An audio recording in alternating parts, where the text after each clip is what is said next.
Hey, check this out. Don't market me, bro. Millennials. They can be very challenging to market to. But that's exactly what we're going to talk about in today's episode of Here's Why.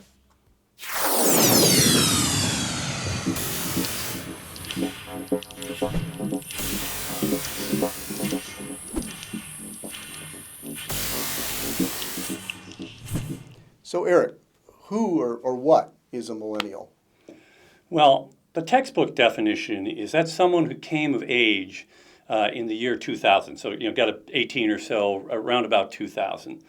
But when we're talking about millennials in this video, we're really going to be talking about people who've adopted a millennial type attitude to the use of technology and the availability of information and all those kinds of things. So you or I could have certain millennial attitudes, even though we're not of the age group. Right, because we're nutsoid about our phones and things that we do online. So yes, we could qualify. Okay. Well, what are the unique expectations of the millennial mindset? It's interesting because there's so many different things that are unique. So they expect high quality and they're very demanding on the quality point of view. And of course, you'd say that was true of people shopping 20, 40, 50 years ago too.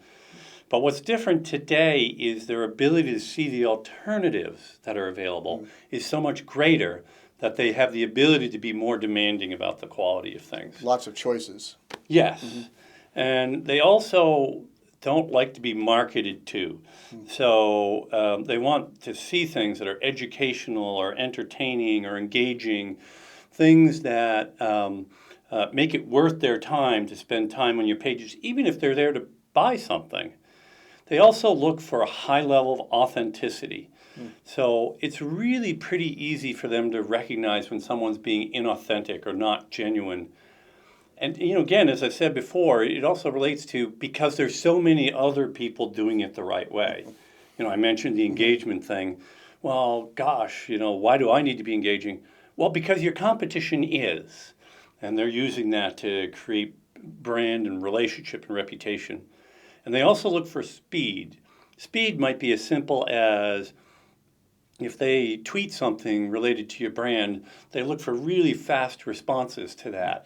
Or your web page needs to load really quickly. There's many different kinds of speed. And again, it's because if you don't offer it, there's somebody else who will. So how do we market to millennials?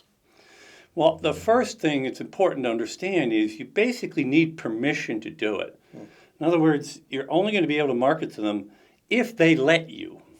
So they're very demanding in this kind of regard. So if you start thinking about what that means is, and referring back to what I said before, you have to find a way to entertain them or educate them or engage them and make it worth their time. So even the process of doing the research that they need before they make a purchase of something, helping them with that process in a way that's easy to consume and understand and benefit from.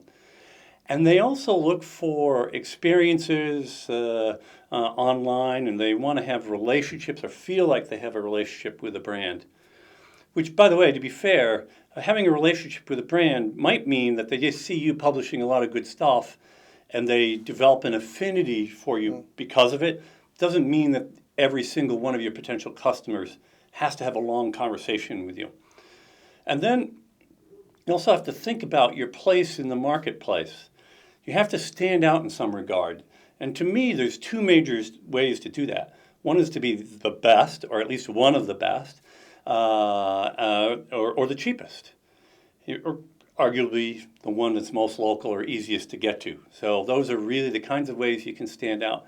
If you're in the middle of those zones and trying to be a bit of each of those, that's not really a good spot. Then one last thing I want to mention about this is the need for honesty and openness. So you see what's happened recently with Volkswagen and the diesel.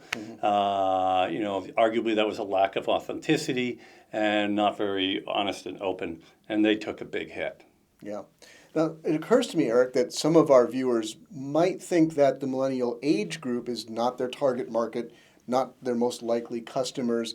But as we said at the beginning, it's really almost more of an attitude that is pervasive even for older people.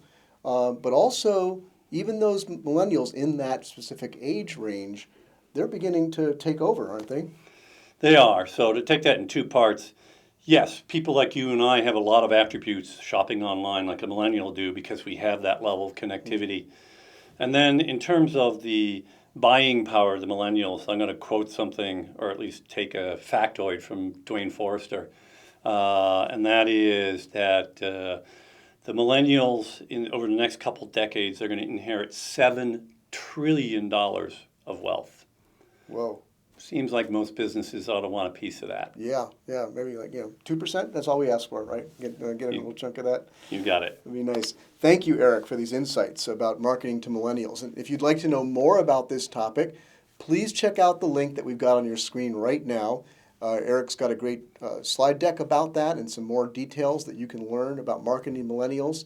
But to learn even more about marketing of all kinds, make sure that you join us every Monday for a new episode of Here's Why, and we'll see you on the next one.